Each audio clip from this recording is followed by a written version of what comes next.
my team. Anyways, Davante Adams was also released. They were exploring trade options for the receiver before ultimately releasing him. No bueno for this guy. I am expecting at least a conversation to be had about a return in Green Bay. I think that would be a lot of fun. However, there's been a lot of buzz recently about West Coast teams and him trying to make a little bit more of a splash there. What do you guys think on this one? Yeah, I think the obvious answer there is Green Bay. I would keep an eye out for a team like the Dallas Cowboys. You know, they need another weapon there. Again, he's moving out west where it's a little bit warmer.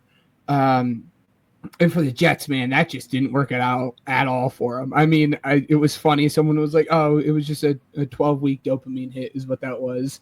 Third round for a dopamine hit. It's wonderful. But yeah, I think probably the Packers are, again, one of those West Coast teams. Yeah. Matt?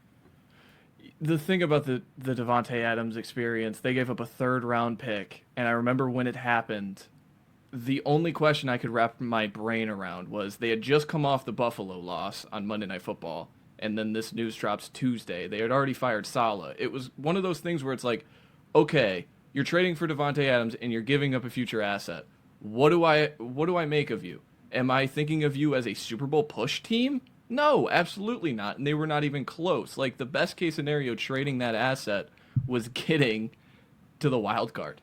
And it did not work out in a catastrophic way. The Rodgers experience, that's done. So the Jets can finally move into a forward, future-looking process. And my team, for Davante Adams, I'm banging the table for the Rams. Let's go do this one more time, McVay and Stafford. And you know, Stafford comes back. That's also a part of the news. But I think they should really go for it. They have the cheapest defense in the NFL, and they have a ton of good players. They have $50 million in cap space. Go get a true alpha one next to Nakua. Come on. Yeah. No, I'm with you. I think it'd be interesting. I mean, I know that they're still trying to get rid of, Cooper